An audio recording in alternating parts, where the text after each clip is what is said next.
बंगाल चुनाव के लिए बीजेपी का अभियान तेज हो गया है। गृह मंत्री अमित शाह राज्य के दौरे पर हैं।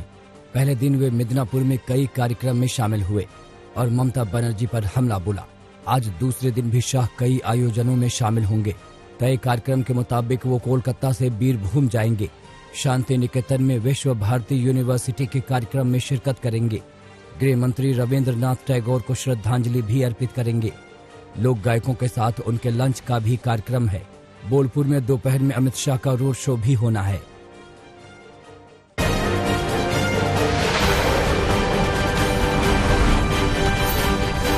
अपने 2 दिवसीय दौरे के पहले दिन अमित शाह कोलकाता में स्वामी विवेकानंद के पैतृक आवास पर पहुंचे।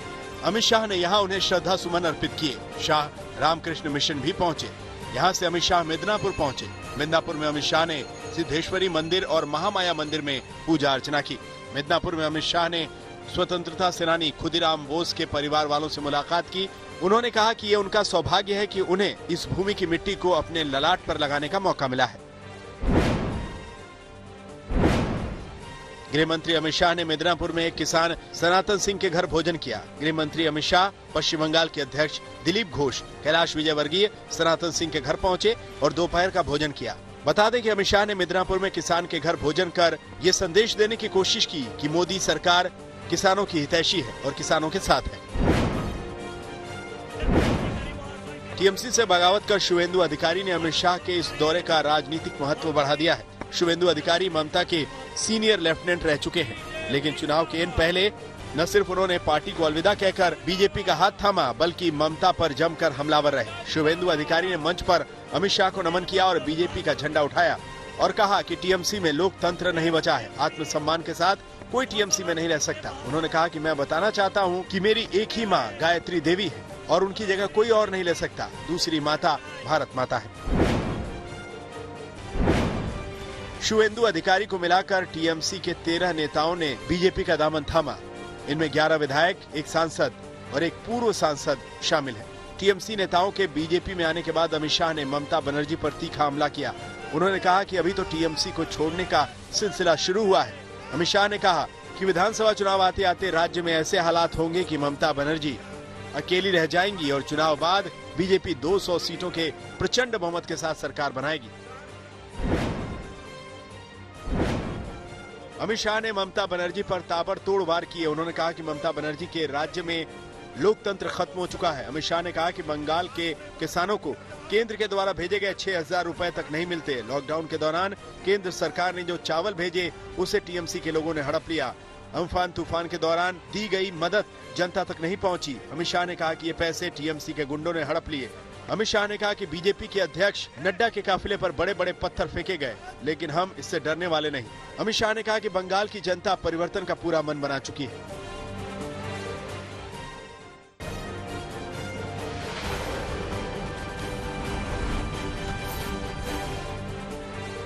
कृषि कानूनों को लेकर सरकार में माथापच्ची जारी है। हरियाणा के मुख्यमंत्री मनोहर लाल खट्टर ने शनिवार को केंद्रीय कृषि मंत्री नरेंद्र सिंह तोमर से मुलाकात की। दोनों नेताओं ने कृषि कानूनों पर चर्चा की। कृषि मंत्री से मिलने के बाद सीएम खट्टर ने कहा कि 1-2 दिन में हल निकल जाएगा। मनोहर लाल खट्टर रक्षा मंत्री राजनाथ सिंह से भी मुलाकात करेंगे। ये क्योंकि किसान बड़ी संख्या में इकट्ठे हैं और खास करके जब कोरोना का समय चल रहा है और उधर सर्दी भी बहुत है, तो हमारी सबकी सहानुभूति भी है इस विषय को लेकर के।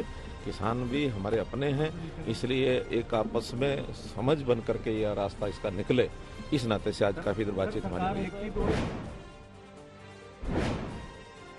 पीएम की अपील को लेकर किसान ने खुला खत लिखा है, जिसमें किसानों के आंदोलन को विपक्ष के जरिए हाईजैक करने की बात पर नाराजगी जताई है।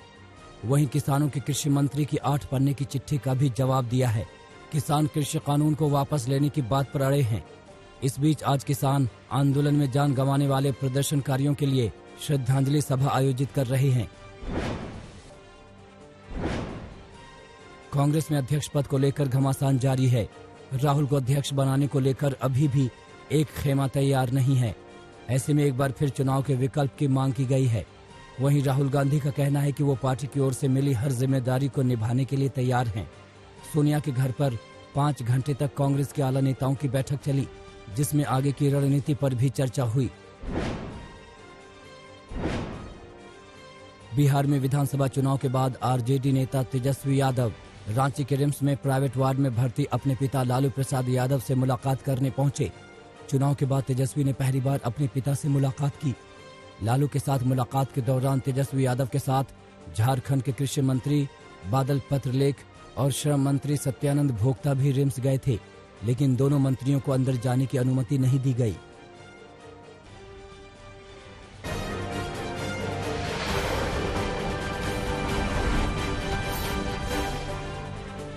ईडी ने जम्मू कश्मीर क्रिकेट घोटाला मामले में पूर्व मुख्यमंत्री फारूक अब्दुल्ला की करीब 12 करोड़ रुपए की संपत्ति सीज कर दी है।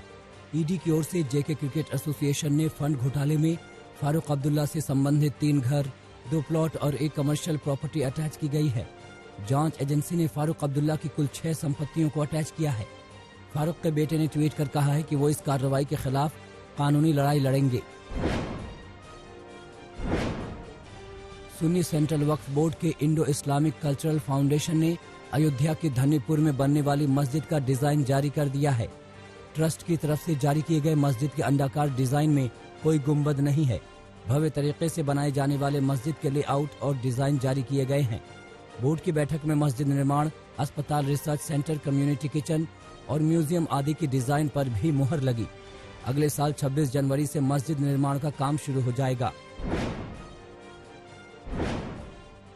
सीए एनआरसी के विरोध में प्रदर्शन और धरना देने वालों पर दर्ज मुकदमे रद्द करने की याचिका पर इलाहाबाद हाईकोर्ट ने राज्य सरकार से 1 महीने में जवाब मांगा है।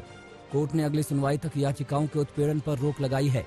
मामले में 26 नामजद और 50 अज्ञात लोगों के खिलाफ गंभीर धाराओं में मुकदमा दर्ज है। दिल्ली के लिए कोरोना मामलों के लिहाज से शनिवार का दिन तसल्ली भरा रहा। दिल्ली में बीते 4 महीनों में सबसे कम सक्रिय कोरोना मामले दर्ज हुए हैं।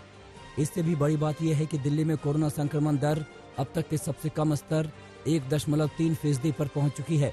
फिलहाल सक्रिय मामलों की संख्या 1.68% है, जो अब तक का सबसे कम स्तर पर पहुंच चुकी है। रिकवरी रेट भी सबसे अधिक रहा है। दिल्ली में रिकवरी रेट 96.65% पहुंच चुका है।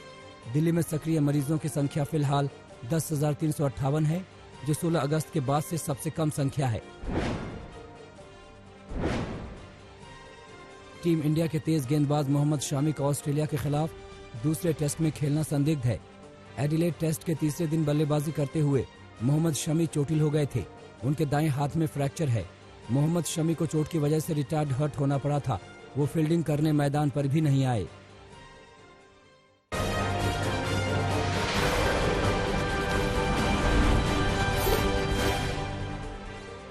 मध्य प्रदेश के मंदसौर में पुलिस को बड़ी कामयाबी मिली। यहां नारायणगढ़ पुलिस ने फ्यूल ले जाने वाले टैंकर से करीब 18 क्विंटल अफीम और डोडा चूरा बरामद किया है।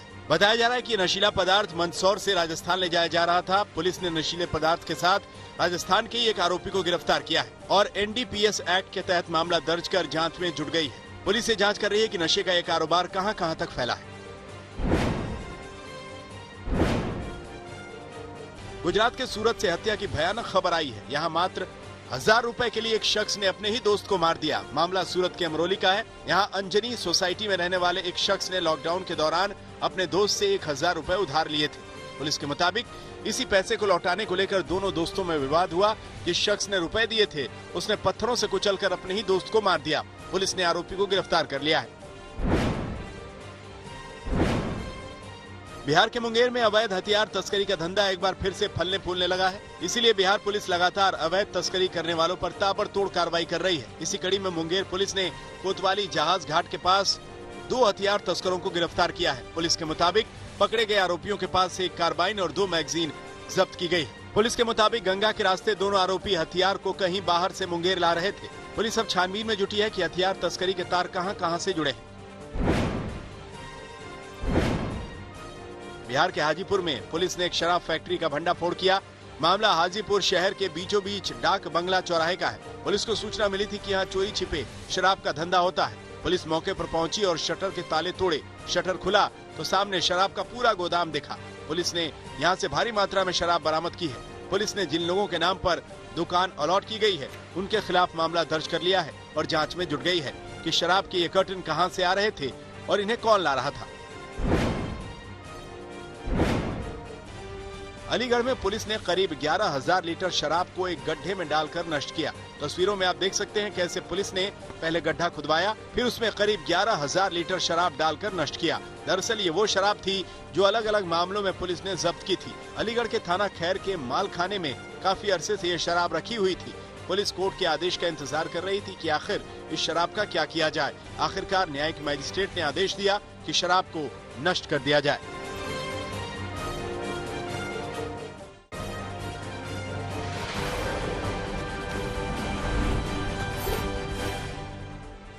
राजस्थान के अलवर में पुलिस ने एक सोसाइटी के चेयरमैन की हत्या करने आए 5 बदमाशों को गिरफ्तार किया है। मामला फूलबाग थाना इलाके का है। पुलिस की माने तो बदमाशों ने द्वारकाधीश सोसाइटी के चेयरमैन से 25 लाख रुपए की रंगदारी मांगी थी और पैसे न देने पर हत्या की धमकी दी थी। चेयरमैन ने पैसे नहीं दिए और बदमाश उनकी हत्या के इरादे से पहुंच गए।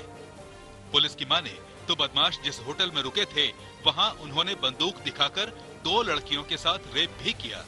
पुलिस ने आरोपियों के पास से 2 विदेशी पिस्टल, 12 जिंदा कारतूस और 2 कार जब्त की हैं।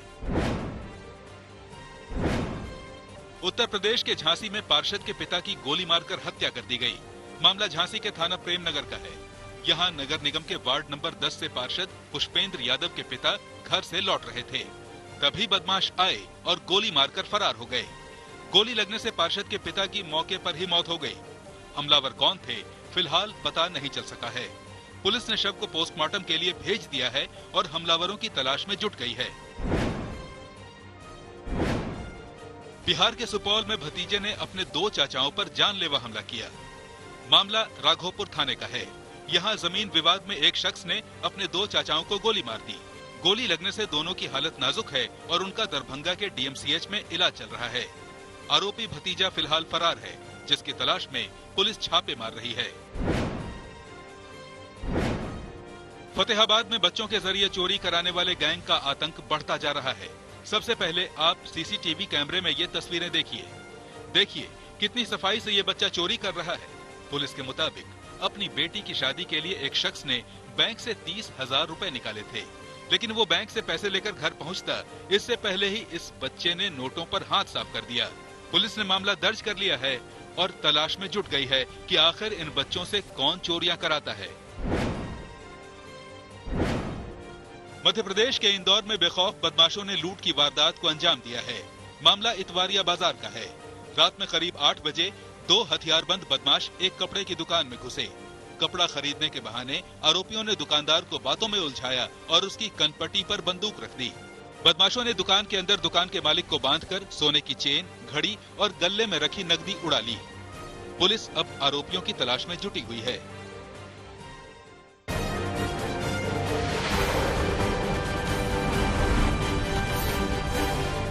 उत्तरी कश्मीर के बांदीपुरा में 2 गाड़ियां बर्फीले तूफान की चपेट में आ गई। दोनों गाड़ियां पूरी तरह से बर्फ में ढक गई, सिर्फ उनका ऊपरी हिस्सा दिखाई दे रहा था। बांदीपुरा गुरेज रोड पर जिस वक्त बर्फीला तूफान आया उस समय गाड़ी में पैसेंजर भी मौजूद थे। गनीमत रही कि सभी यात्री वक्त रहते बच निकले। बांदीपुरा गुरेज रोड को बंद करना पड़ा। लद्दाख को जोड़ने वाले जोजिला पास के इलाके में जबरदस्त बर्फबारी हुई है। रिकॉर्ड बर्फबारी और बर्फीली हवाओं की वजह से पास को बंद कर दिया गया है। लगातार बर्फबारी की वजह से जोजिला के एक हिस्से में तो तापमान -35 डिग्री तक पहुंच गया। इतने विषम हालात के बीच प्रशासन ने वहीं सड़क से बर्फ की मोटी परत को हटाने के लिए आइस कटर मशीनों का इस्तेमाल किया। उत्तर भारत के कई शहरों में ठंड का असर दिख रहा है। पारा में लगातार गिरावट दर्ज की गई है। इन सब के बीच वाराणसी में एक दिलचस्प तस्वीर दिखी। यहाँ मंदिरों में भगवान की मूर्ति को भी भक्तों ने ठंड के कपड़े पहनाए हैं, स्वेटर पहनाकर रजाई भी उड़ाई है। आस्था की ये तस्वीर हर साल दिखती है। दिल्ली में भी ठंड से लोगों का जीना मुहाल हो गया है। खासकर रात के वक्त तापमान गिरने की वजह से मुश्किलें बढ़ जा रही हैं। कई जगहों पर रात के लिए लोगों को अलाव का सहारा लेना पड़ रहा है। आनंद विहार इलाके में भी बीती रात आग के पास बैठकर खुद को लोग बचाते नजर आए।